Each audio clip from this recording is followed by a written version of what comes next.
to me, my fitness is necessary for resilience in my own life, the ability to stay resilient and to pursue my passions. Where 5 years ago, fitness was my passion. So it's as those things change, but the principles never change. So it's like curiosity, resilience, and passion. I have my own mixed kind of perspectives about some of the things that the men coaches are putting out there. And that goes around like, a lot of them want to talk about protection and providing and other things that follow that line. And I can contend this with different things from research in the past of like why those aren't necessarily cross threads for masculinity or underlying threads throughout time. But I personally believe them to be very important as a man. That's part of my pedigree, right? And you're a big hunter, and it's one of those things that like you enjoy doing. What about it like connects you personally to yourself or to the man that you show up as for, Kelly and Ro and for the people in your life? Well, I mean, there's a masculine piece to it for sure. And I guess the trend is masculine in the hunting world. That being said, my daughter will be a better hunter than most men listening to this podcast by the time she's like 14. 100%. 100%. I believe this. And a better golfer too. So don't come at me with that. But I think so. As I reformed the show, and I was like, I remember as I was doing Politically Homeless, I started drifting towards talking about principles. And for me, the principles that I view the world through are curiosity, resilience, and passion. Right. So this is kind of a roundabout way of answering this, which is I'm a podcaster, so I like to talk a lot. Curiosity to me is like a lot of that openness to experience piece, right? Like trying new things, being open to new ideas, like challenging yourself, like all that kind of nested in that curiosity. And these are, to me, principles are kind of the foundation. And then you kind of have the manifestations of principles, right? Resilience on my end, personally, is, physical, mental, spiritual, and I guess like worldly resilience. And that's providing fits in that very well, right? Like if there's no grocery store, I'm not that concerned, right? It is what it is. Now we're learning to grow food this year. That's going to be a new thing for us, but that also fits into that principle as well. So for me, I grew up hunting, but I was also really bad at it. Joe Rogan says things like, if you hunt over a feeder, it's basically like going to the grocery store. I'll tell you, man, whenever I hunted over a feeder as a kid in Texas, I would go a whole year without seeing a deer. Right? Like it doesn't mean it's guaranteed, but I stuck with that shit. Like, there's years where I didn't get a chance to do it. I actually sold all my guns when I was broke. I had a handful of guns, at an AR and a 700 Win or a Remington 700 7mm Win Mag. I got rid of that. I didn't need them, but I was bow hunting at the time. And I had a client who let me hunt on this little piece of property that had deer on it. And I killed a few does, and I started learning how to process things on the ground. And I knew I wanted to elk hunt and hunt in the West. So I wouldn't even hang my deer up to clean them. I would do it on the ground because I knew I'd have to do an elk that way. Right? I was already thinking about that. Yeah. And I've wanted to hunt elk since I was a kid, but like so much of it comes back to like resilience, right? Like, am I emotionally outsourcing the harvesting of my food to someone else? Because someone has to kill that cow, that lamb, whatever it is that you're eating. Someone kills it. So someone's handling that emotional burden. Is that you? Right? Like I still eat beef. We have some here. My wife still likes to eat beef. I would prefer not to. I can eat elk every day. I killed an elk and a mule deer this year, and we're already through almost all of it. I cooked for a lot of people and shared. And the buddy that was with me when I killed my elk, I gave him like 20 pounds of elk and deer, which is customary in the tradition, as is tradition. So for me, a lot of that like fits into that resilience piece, right? I'm also very passionate about it. So it kind of checks both boxes. And I think you need something in your life that you're passionate about. So in that resilience and passion principle, like I do my best to show up for elk hunting and deer hunting and hunting in any way, but primarily those big game hunts. That's really what I'm most passionate about. I want to show up to those prepared and ready, right? I'm also very passionate about golf, right? One thing I've had to confront is I'm not that passionate about fitness anymore, right? But fitness is necessary for one, resilience, and two, pursuing my passions. So it's kind of this, like, it's an intermediary, right? Where you talk to somebody. I have a buddy who was shooting with Cam Haynes, right? Big bow hunter. And he says that he hunts private land mostly now, which do what you want to do. I make fun of him for it because I feel like he's one of the best elk hunters in the world. I'm like, he hunts private ranches exclusively almost. So it's like in high point units, like trophy units. So it's like, yes. And he kills a lot of elk, but it's like, so would I in those scenarios. that's not saying like, I'm not one of those, oh, it must be nice guys, because I don't really have an interest in that. Right. And do what you want. Like those guys all want to go hunt, 30,000 acre private ranches that those elk don't see that many people and aren't really habituated to people. I go places where there's people fucking everywhere and I still got to find elk. You know what I mean? It's like a different thing, and you got to be better, and he cut his teeth doing that in the 90s, but that's not now. You know what I'm saying? So I look at that and I'm like, but he says he doesn't want to spend that much time in the woods because he misses running. So to me, Cam Hanes is an ultra marathoner who also elk hunts. He's the best ultra marathoner at elk hunting.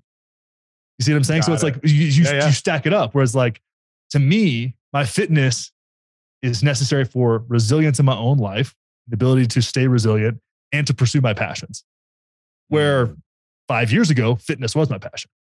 Right. So it's like, it's as those things change, but the principles never changed. Right. So it's like curiosity, resilience, and passion. So with elk hunting, it's like elk hunting is this different experience because one, you have these humongous animals screaming in the woods. And the first time I heard a bugle, dude, I knew I was in the right place.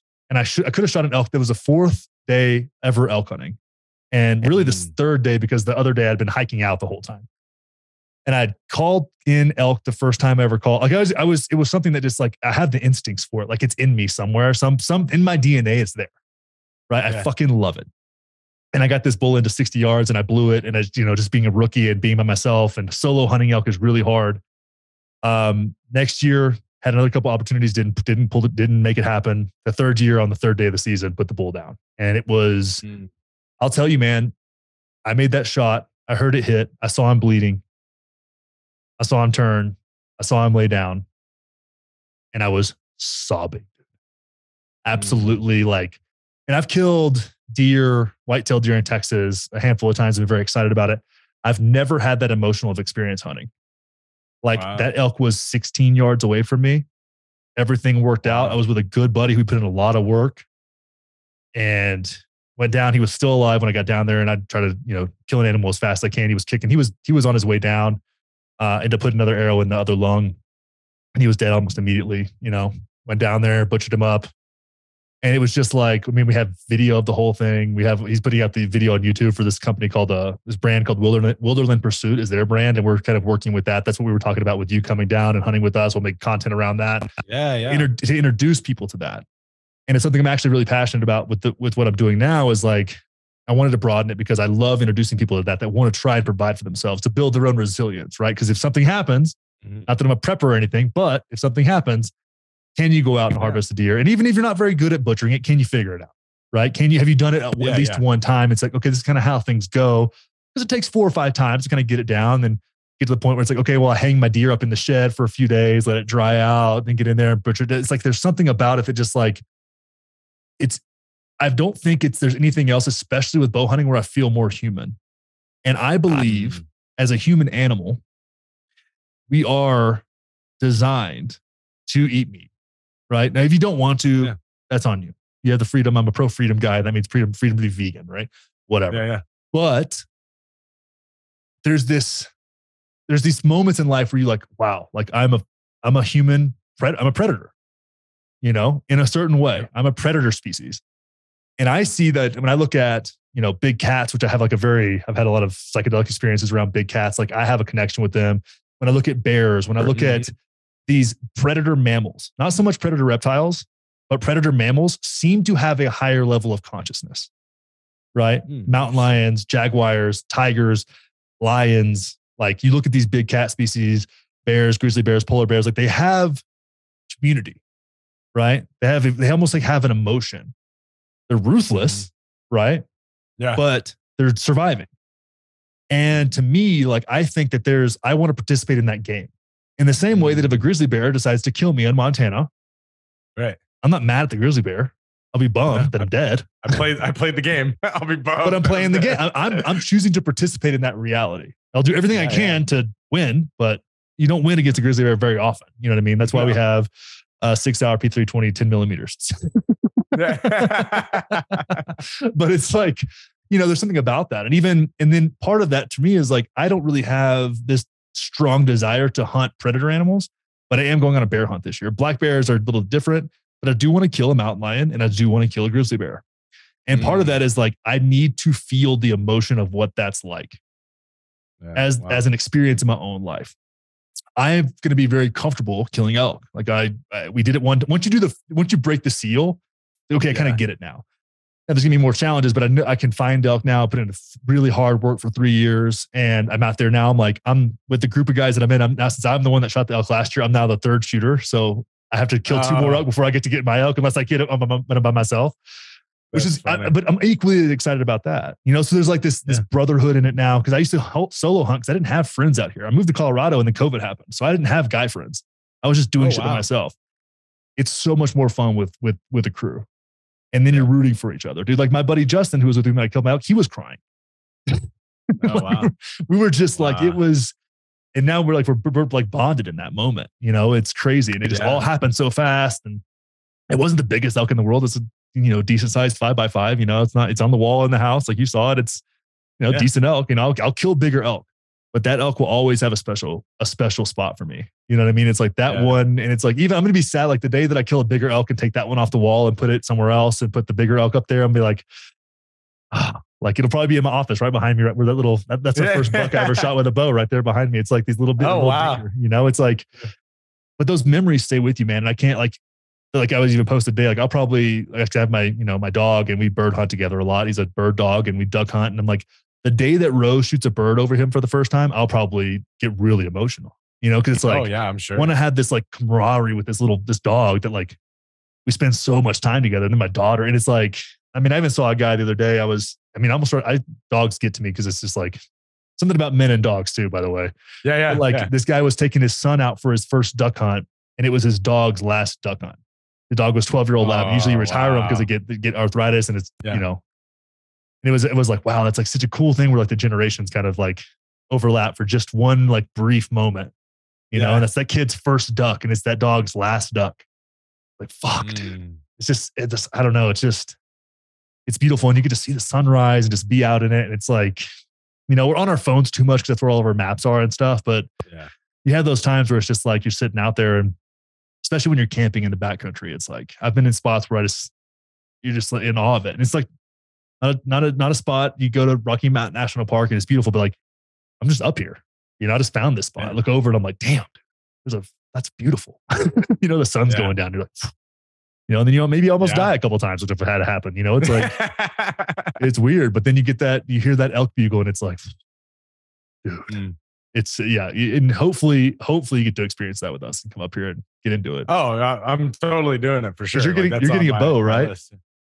Yeah, I'm gonna get a bow. I would love to do that. I'll bring I'll bring like a 308 out as well. We can do that maybe another time or something too. But I definitely want to do bow. And that's one of the things that's, I've done hunting. Oh, I say I've done hunting. I've done nature watching while carrying a weapon, essentially. And I've helped a friend process a deer. And so for me, it's like one of those things that I want to do as well, to be able to protection and providing or being able to provide is paramount to me as a man. It's not necessarily every guy's version of masculinity, which is fine. But for me, that is something that I want to do. Plus the fact that I actually would, like you said, I'd love to be able from killing to processing, be the one in control of that whole thing and to have that connection too with the meat and everything else. Right. So like, that's all for me. Like I kind of see a lot of myself in you and the way you explain hunting. So that's really cool, but it's special. It's special in the sense of like, you are connecting, bonding with another animal on this planet through that experience of life and death. And it is providing for you and your family. And there's a lot of respect there for that. Right. And so a lot of indigenous tribes, right, worldwide, not just here in the United States, but like worldwide, a lot of indigenous tribes have that same connection and reverence for the animals and the plants that they utilize to sustain life. Right. Yeah. And I think that's very beautiful.